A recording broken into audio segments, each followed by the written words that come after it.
ይሄ ሁላችሁ ባዶነት ለሚሰማን ሰዎች መጽናኛ ነው። አንዳንዴ በጣም ባዶ የመሆን ስሜት አይሰማችሁ?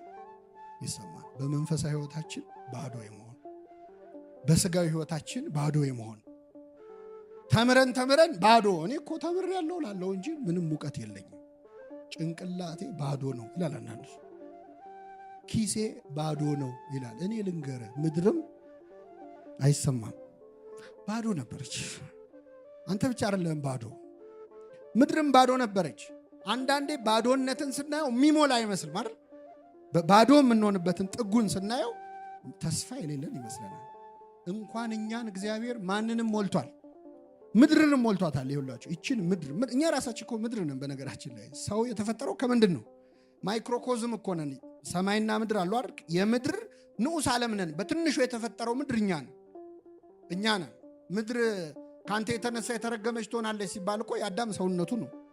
ምድር እሾህና አሜኬላ ታብቅልብ ሲባል ትልቋ ምድር እሾህ ታበቅላለች፣ ትንሹ ምድር እኛ ደግሞ እሾህ የተባለ ኃጢአትን ምኞትን እናበቅላለን። ስለዚህ ምድር እየተባለ ያለው ስለኛ ነው። ምድር ባዶ እንደነበረች እኛም ባዶ ልንሆን እንችላለን። ግን ምድርን የሞላ አምላክ እኛንም ምን ይለናል?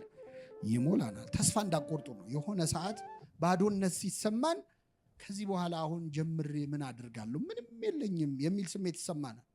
ሙሏት ብሏል ግን እግዚአብሔር። ብዙ ተባዙ ምድርንም ሙሏት።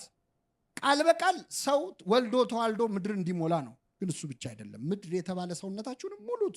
እውቀት የለኝም ካልክ በእውቀት ሙላው። ገንዘብ የለኝም ሀብት የለኝም ካልክ ሰርተ ለፍተ ሙላው።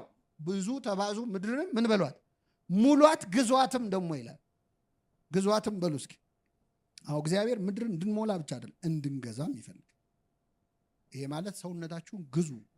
ራስን መግዛት የተባለው የመንፈስ ፍሬን አፍሩ።